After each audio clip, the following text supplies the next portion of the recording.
चलिए बैठो तो बैठो। दे दिया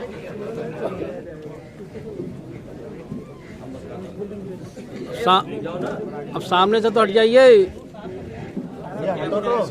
अच्छी फोटो आएगी बेटा। धन्यवाद। ठीक है बैठिए। आप कह देंगे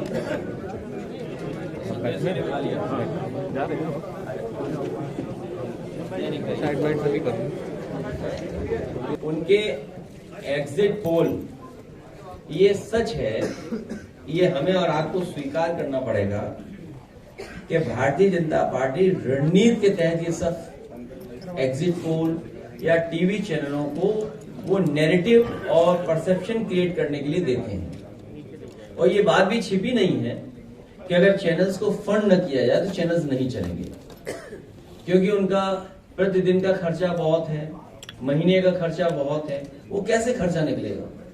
और फिर जो एजेंसी सर्वे करती हैं, जो एजेंसी सैंपल करते हैं, पता नहीं सैंपल कलेक्शन क्या था। जैसे यूपी का उदाहरण है, तो उनके एग्जिट पोल में और उनके अपने सर्वे में तो 2 ही तो जीत रहे थे, कि एक भी नहीं जीत रहे थे। नहीं, एक भी नहीं जीत रहे थे।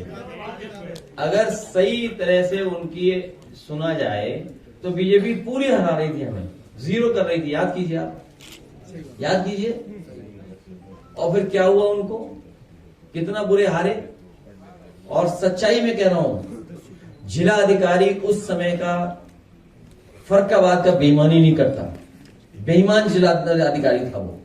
मैं फिर कहता हूं, मैंने पहले भी कहा, फिर कहता हूं, चाहे वो कोर्ट चला जाए, कहीं संस्था में चला जाए, सुना है बड़ा जिला मिला है उसको उस बेईमानी की वजह से, लाठी चलवाई।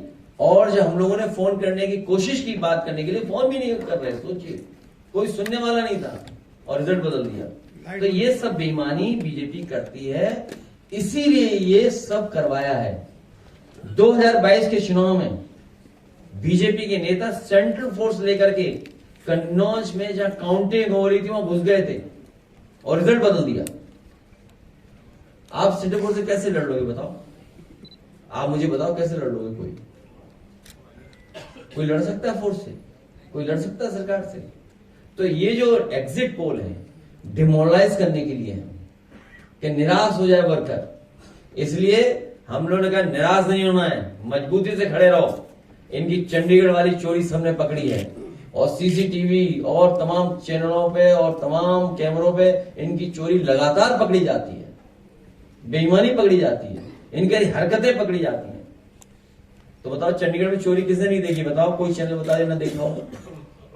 सुप्रीम कोर्ट ने क्या कहा था? तो ये केवल भूमिका तैयार कर रहे हैं जिससे बेईमानी कर सके।